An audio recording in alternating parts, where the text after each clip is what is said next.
दोस्तों, आज एक नया विषय लेकर के मैं आया हूँ। आप देख रहे हैं मेरा यूट्यूब चैनल फार्मिंग। तो आज हम बात करने वाले हैं क्योंकि आजकल ब्रोकली का सीज़न चला हुआ है।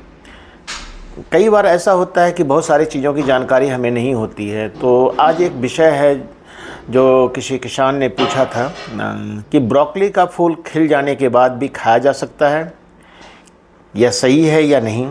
हाँ, अगर इसका जवाब है हाँ, खाया जा सकता है। क्या होता है जब ब्रोकली का फूल खिल जाता है, यानी उसके जो फ्लावर्स हैं वो मोस्टली जैसे ग्रीन ब्रोकली है या पर्पल है या येलो ब्रोकली है, जो भी है, उसके फूल जब खिलते हैं तो पीले रंग के हो जाते हैं। तो कई बार लोग सोचते हैं कि इसको फेंक देना चाहिए। तो जब ब्रोकली के फूल खिल जाता है तो हरे जब कड़े गुच्छे में पीले फूलों में वो बदल जाता है, तो इसका मतलब होता है कि फसल ओवर मैच्योर हो गया। ओवर मैच्योर का मतलब है कि अगर हम ब्रोकली का जो फूल है वो ओवर मैच्योर हो जाने से क्या होता है कि देखने में कई बार मार्केट की वैल्यू तो उसकी कम हो ही जाती है, लेकिन अगर घर में भी लोग ले आते हैं तो घर में लाने के बाद भी वो कई अगर 2-4 दिनों तक नहीं यूज़ किया तो उसके बाद उसके फ्लावर ऑटोमेटिकली खिलने शुरू हो जाते हैं। तो खाने योग्य है या नहीं, अगर इनकी बात करें तो हल्के पीले फूल अगर आए हैं तो आप खा सकते हैं, यानी कि अभी जस्ट खिलना शुरू हुआ है। स्वाद थोड़ा कड़वा ज़रूर हो जाता है। उसी तरह से अगर पूरी तरह पीले फूल खिल गए हैं ब्रोकली के तो अभी भी सुरक्षित है, माना जा सकता है, लेकिन स्वाद और टेक्सचर थोड़ा अच्छा नहीं रहता, या कह सकते हैं कि कम अच्छा रहेगा। ऐसे कंडीशन में अगर फूल के साथ सड़न, कई बार फूल फ्लावर जो है उसमें बदबू ज़्यादा दिन रहता है तो सड़ने लगता है या बदबू आने लगती है, तो ऐसी कंडीशन में आप उस ब्रोकली को बिल्कुल ना खाएं। स्वाद और पोषण पर असर जो है, स्वाद थोड़ा कड़वा हो सकता है अगर हम मैच्योर ब्रोकली खाते हैं। तो नॉर्मल ब्रोकली को हम कच्चा भी सलाद के रूप में खाते हैं, उसको बिना कुक किए या बिना स्टीम किए हुए, लेकिन स्वाद और पोषण पर इसका थोड़ा सा असर पड़ता है, थोड़ा कड़वा हो जाता है। टेक्सचर ओबियसली मुलायम या ढीला हो जाता है जो ब्रोकली का, और पोषक तत्व थोड़े कम हो सकते हैं, लेकिन पूरी तरह बेकार नहीं होती है। पोषक तत्व में जो उसकी अपना जो गुण है एंटी कैंसरस का, वो गुण में थोड़ी कमी आ जाती है।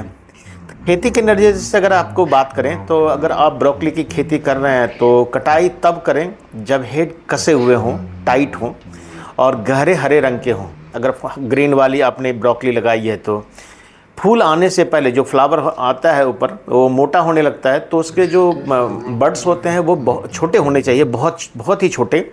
फूल आने के पहले कटाई करने पर बाज़ार में इसका बेहतर दाम ओबियसली मिलता है, और देर से कटाई करने पर मार्केट में वैल्यू कम हो जाती है। तो किसान भाइयों, ये जो मैंने टॉपिक उठाया था जिसमें मैंने ब्रोकली कई बार हम लेके आते हैं, जैसा कि आप देख रहे हैं कि ये पीले रंग का हो जाता है, तो कई बार लोग सोचते हैं कि इसे हमें खाना चाहिए कि नहीं। आप इसको खा सकते हैं, इसको यूज़ कर सकते हैं, लेकिन अगर ओवर मैच्योर हो गई हो या रॉटिंग उसमें शुरू हो गई हो तो उस कंडीशन में इसको खाना नहीं चाहिए। कई बार क्या होता है कि अगर वो ओवर मैच्योर हो गया है और उसके फ्लावर आ गए हैं तो उस कंडीशन में उसके फ्लावर को आप जो है उसको काट दीजिए, और नीचे के जो डंठल है वो उसको आप सूप बनाकर या जैसे भी आप ब्रोकली को खाते हैं वैसे आप ले सकते हैं, या स्टीम करके ले सकते हैं।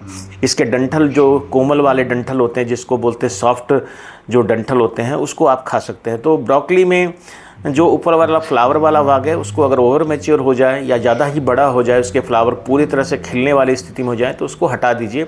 बाकी डंठल को आप चाहें तो यूज कर सकते हैं, लेकिन उसके पोषक तत्व में ज़रूर कमी आ जाती है, उसके टेस्ट में भी कमी आ जाती है। अगर आपको एक्सेप्टेबल लगता है तो उसको खा सकते हैं, किसी तरह का हेल्थ पॉइंट ऑफ व्यू से प्रॉब्लम नहीं है। लेकिन जब अगर रॉटिंग शुरू हो जाए, सड़ना शुरू हो जाए, या कहीं से ऐसा लगे कि उसमें बदबू आ रही है, तो उस कंडीशन में इसको आप अवॉइड ही करें, इसको ना ही लें तो ज़्यादा अच्छा है। तो ये तो था कंज्यूमर पॉइंट ऑफ व्यू से, लेकिन फार्मर पॉइंट ऑफ व्यू से जो मैं बात कर रहा हूँ वो ये है कि आप इमैच्योर या ब्रोकली को ही, जो उसका हेड होता है, उसको आप कटाई करें, ताकि वो मार्केट में 2-4 दिनों तक उसको मार्केटिंग की जा सके।